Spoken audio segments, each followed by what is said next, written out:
Paz do Senhor Jesus, amados e queridos irmãos, uma ótima segunda-feira. Terminamos o nosso período de oração nesta manhã e queremos deixar uma palavra missionária para o teu coração. A palavra de hoje é no Salmo de número 2, versículos 7 e 8. Diz assim: o rei diz: proclamarei o decreto do Senhor. E ele me disse: você é meu filho, hoje eu gerei você. Peça e lhe darei as nações por herança, e a extremidade da terra por sua possessão. Com vara de ferro vocês quebrará e despedaçará como um vaso do olheiro. Meus amados irmãos, esta palavra ela é interessante, que fala sobre uma missão. Pede e darei as nações. Pede-me e te darei as nações. É interessante saber que o missionário, quando ele é chamado, ainda mais para fazer uma missão transcultural, esse missionário ele precisa se preparar bem.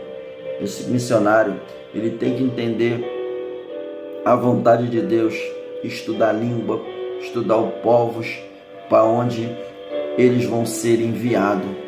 E muitas das vezes existem pessoas que dizem: mas Deus, ele se encarregará de tudo. Sim, Deus se encarregará de tudo, mas se nós não se preparar, nós não vamos ser bem-sucedidos na missão que foi confiado. A Bíblia diz: como flecha na mão do valente, assim são os filhos da mocidade.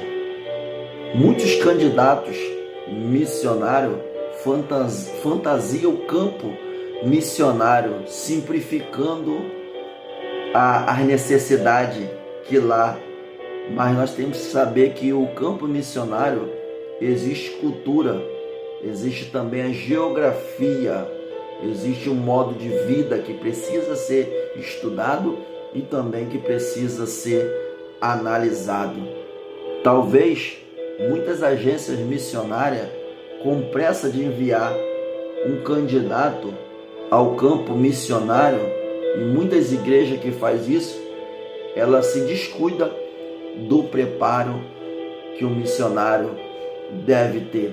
Esquece das dificuldades que eles vão encontrar no campo, e sendo assim sofrerá, e a sua chegada num país, até mesmo em algum lugar, será dificultoso para ele poder se alinhar. Mas eu tenho uma certeza que a chamada missionária, ela está aliada à obediência. Por quê? A certeza da missão, graças a Deus, o processo da missão é proclamar o Evangelho de Jesus Cristo. E a prioridade da missão é pregar aonde não foi anunciado. Paulo diz em Romanos: como ouvirão se não há quem pregue?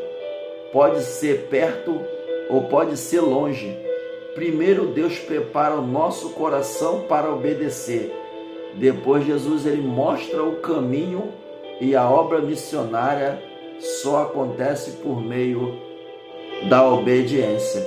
Lembra porque Saul foi rejeitado diante de Deus? Quando Samuel direcionou ele para ir em uma guerra, ele trouxe os despojos e trouxe os reis vivos. E quando Samuel chegou no arraial, ele disse: houve mugido de bois aqui. E Saul falou que trouxe o rei vivo e trouxe alguns despojos. E Deus falou ao coração de Samuel para avisar Saul que Deus não tem prazer em holocausto e sacrifício. É melhor obedecer do que sacrificar. E quantas pessoas se sacrificando, se auto-intitulando ser um missionário, uma missionária, mas no descuido do preparo. Deus ele prepara a nossa vida e nós temos que preparar para que nós possamos se adequar. Você que tem um chamado missionário, você que tem uma chamada missionária, deixa primeiramente que o ardor da palavra invada o teu coração, como Davi falou no Salmo 39, esquentou um fogo dentro de mim, enquanto eu meditava. Então eu disse com a minha língua, faz cessar os meus dias, porquanto eu sou frágil. Missão é a nossa tarefa. O ID está aí. Deus chamou você, Deus chamou nós para poder fazer essa tarefa. Ele não deu aos anjos, aos arcanjos e nem os querubins. Ele deu a nós. Porque o Paulo disse, ainda que viesse um anjo do céu anunciando outro evangelho, seja anátema. Nós somos aqueles que vai mudar essa geração através da pregação poderosa e do ensino da palavra de Deus. A Bíblia diz em João 4,35, levantai-vos os olhos e vede que os campos já estão brancos para a ceifa. Rogai ao Senhor da seara que envia ceifeiro para a sua obra. Seja você um missionário, seja local, seja transcultural, mas faça as missões. Amém.